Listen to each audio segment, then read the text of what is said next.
Isang magandang araw muli sa iyo, kapatid. Pag-aaralan naman natin ngayon ang patungkol sa banal na hapunan at bautismo sa tubig. Ang Panginoong Hesus ay may mahalagang gampanin na inutos sa kanyang mga alagad. Ang mga ito ay naglalaman ng mahalagang simbolo ng pananampalataya at ito ay inaasahan ni Hesus ay pagpapatuloy ng kanyang mga alagad o ng kanyang iglesia hanggang sa kanyang ikalawang pagbabalik. Ang dalawang mahalagang gawain ito ng church ay ang banal na hapunan at bautismo sa tubig. Sabi sa Lucas 22:19, lumampot din siya ng tinapay at matapos magpasalamat sa Diyos, ay kanyang pinaghati-hati iyon, ibinigay sa kanila. Sinabi niya, ito ang aking katawan, inihahandog para sa inyo, gawin ninyo bilang pag-aalaala sa akin. Kaya't humayo kayo, gawin ninyong mga alagad ko ang mga tao sa lahat ng bansa. Bautismuhan ninyo sila sa pangalan ng Ama, ng Anak, at ng Espiritu Santo. Ngayon, ano nga ba yung banal na hapunan? Ang banal na hapunan ay tinatawag ding huling hapunan o yung Last Supper, Holy Communion o yung Santa Cena. Ito ay isang sama-samang gawain ng pagkain ng tinapay na walang lebadura at pag-inom ng katas ng ubas or grape juice bilang pag-aalala sa pagpapakasakit at kamatayan ng ating Panginoong Hesukristo hanggang sa kanyang muling pagbabalik. Ang gawain ito ay sumesentro sa pag-aalaala natin sa pagbabayad ni Kristo ng ating mga kasalanan upang tayo ay magkaroon ng kapatawaran at kaligtasan hanggang sa muli niyang pagbabalik. Ang gawain ito ay nauna nang ipinakita sa atin ng kasaysayan sa Israel noong ito ay bihag pa ng Ehipto sa loob ng 400 years upang sila ay lumaya. Ginamit ng Diyos si Moses upang gumawa ng maraming himala. Nang gayon payagan ni Pharaoh, hari ng Egypt noon, na makaalis ang mga Israelita. Subalit upang patayin ang lahat ng panganay noon sa buong Egypt, isang paraan lamang upang lumagpas ang anghel ng kamatayan at hindi makapinsala. Dapat may pahid ng dugo ng tupa sa hamba ng pintuan ng isang pamilya ayon sa Exodus 12. At ganoon nga ang ginawa ng mga Israelita. Kaya pagdaan ng anghel ng kamatayan, ang mga Israelita ay nilagpasan. Ngunit ang mga Egyptians na hindi naniniwala, kinaumagahan lahat ng kanilang panganay ay namatay alinsunod sa sinabi ng Diyos. Ang paglabas ng anghel ng kamatayan dahil sa tupa na kanyang isinakripisyo ay tinatawag na Passover. Kaya simula noon, sila ay nagkaroon na ng Passover meal bilang pagdiriwang sa pagliligtas ng Diyos. Ang tupa na kanilang sinasakripisyo ay naglalarawan ng pagsasakripisyo rin ni Jesus ng kanyang sarili. John 1:29. Ang kamatayan ni Jesus ay siyang naging kabayaran ng ating mga kasalanan. Romans 5:8.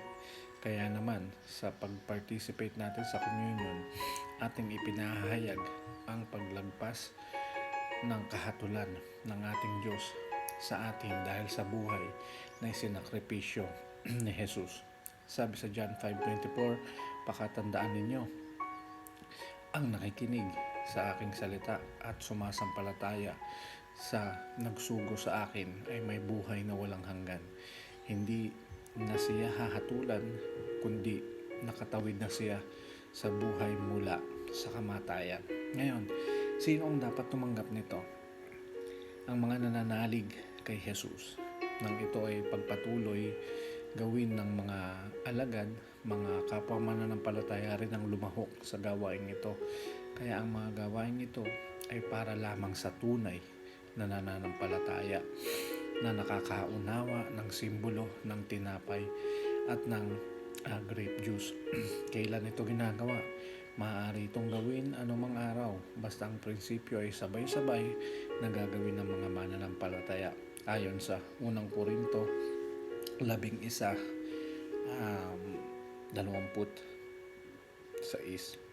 Ito rin ay ginagawa sa unang araw ng linggo ng buwan. Paano ito ginagawa? Iba't iba ang kaparaanan ng mga churches sa pagdaraos ng communion. Ayon sa kanilang nakagawian o tradisyon, depende kung papaano nyo ito gagawin. Pero normally ito ay ginagawa ng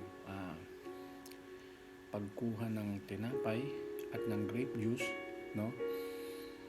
and then bago ito kainin at inumin ay kailangan mo nang magkaroon ng personal na pagsusuri ng puso sa harapan ng Diyos na nagkakaroon ng pagninilay-nilay sa ating mga nagawang kasalanan at atin itong pinagsisisihan sa liwanag ng ginagawang pagpapakasakit ng Panginoong Jesus.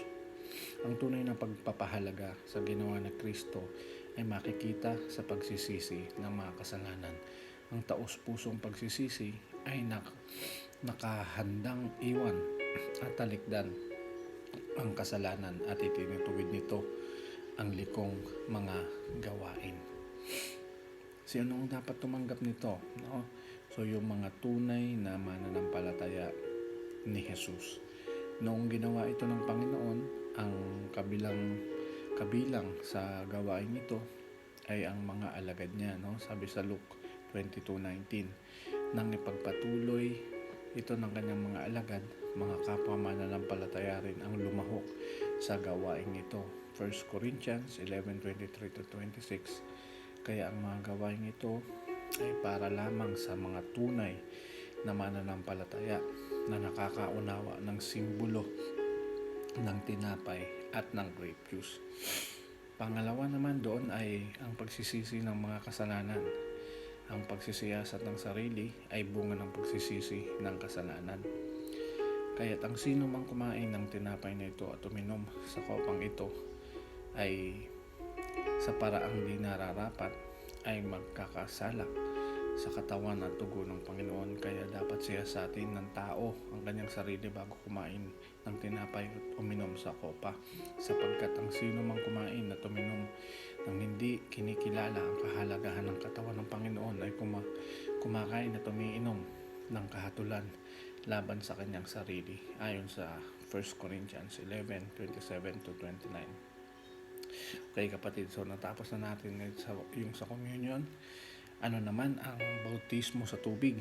Ito ay panlabas na pagpapahayag ng pananampalataya ng isang tao kay Jesus bilang kanyang Panginoon at sariling tagapagligtas. Kaya madalas nakakabit ang salitang bautismo sa salitang sumasampalataya. Tulad ng makikita sa Mark 16:16 at Acts 8:35-38, ang bautismo ay gawain na sumisimbolo sa pagkikipag-isa ng isang Kristiyano sa kamatayan, paglilibing at muling pagkabuhay ni Kristo. Sabi sa Romans 6:3-6, hindi ba ninyo alam na tayong lahat ay nabautismuhan kay Jesus at nabautismuhan sa kanyang kamatayan, sumakatwid tayo'y namatay at nailibing na kasama niya sa pamamagitan ng bautismo, upang kung papaanong binuhay muli si Kristo sa pamamagitan ng dakilang kapangyarihan ng Ama, tayo rin ay magkakaroon ng panibagong buhay, sapagkat kung nakasama tayo ni Kristo sa isang kamatayan katulad ng kanyang kamatayan, tiyak na tayo ay makakasama rin niya sa muli niyang pagkabuhay. Nakatulad ng pagkabuhay niya, alam natin na ang dati nating pagkatao ay naipako na sa krus kasama niya upang mamatay ang ating makasalanang pagkatao at hindi na tayo maaalipin sa kasalanan. Sa pagbautismo sa tubig, tayo ay mabilis na inilulubog at iniahon agad. Sa ating paglubog sa tubig, ito ay nagsisimbolo ng ating dating maruming pamumuhay, makasarili at makasalanan, ay ating tinatalikuran na, no? Or inililibing na sa nakaraan, sapagkat ito ay binayaran na ng kamatayan ni Kristo. At sa atin namang pag-ahon sa tubig, naglalarawan ito ng pagtanggap natin sa bagong pagkatao at ang pangako na tayo ay muling mabubuhay kapag tayo ay namatay gaya ng kanyang muling pagkabuhay. John 11:25. Sa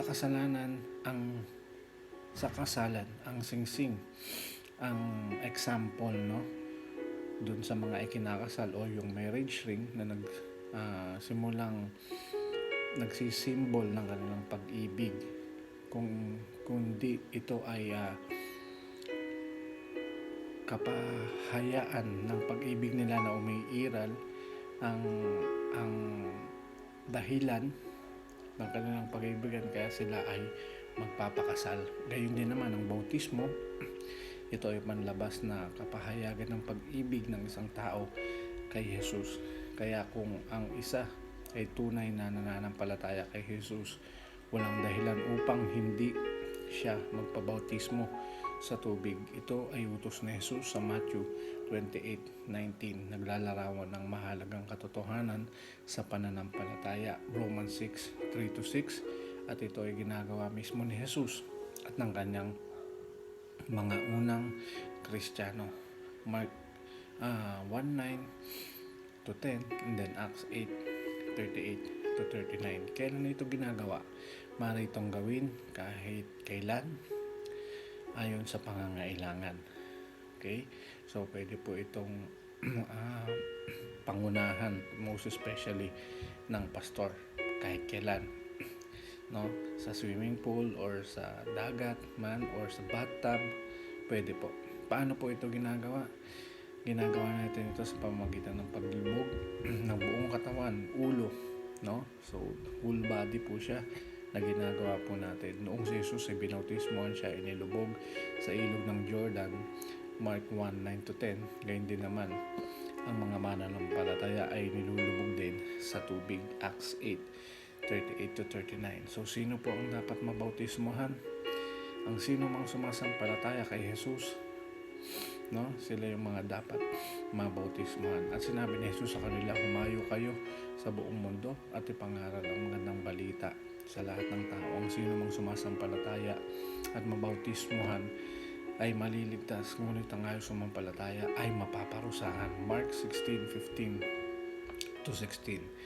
Ang sino mang handang magsisi sa kasalanan ay pwede rin pong ating mabautismohan, no? Sumagot si Pedro, pagsisihan ninyo't talikuran ang inyong mga kasalanan at magpabautismo kayo sa pangalan ni Jesus upang kayo patawarin at tanggapin ninyo ang kaloob ng Espiritu Santo. Acts 2:38. Lumalabas kung ang bautismo sa tubig ay para lamang sa mga taong may kakayanang manampalataya at magsisi ng kasalanan. Malinaw ito ay para lamang sa mga taong may sapat na gulang at mayroong kaisipan ng tama at mali. Kung gayon, ang bautismo sa tubig ay hindi angkop sa mga sanggol at bata, wala pang muwang ayon sa nakalis ng tradisyon ng marami. So, hindi pa po para sa mga baby na walang muwang ang bautismo sa tubig. So, hintayin pa po natin sila na magkaroon na sila ng tamang kaisipan upang sila po ay mabautismohan. Nananalig ka ba, kapatid, kay Jesus? So, kailan ka magpapabautismo? Salamat po.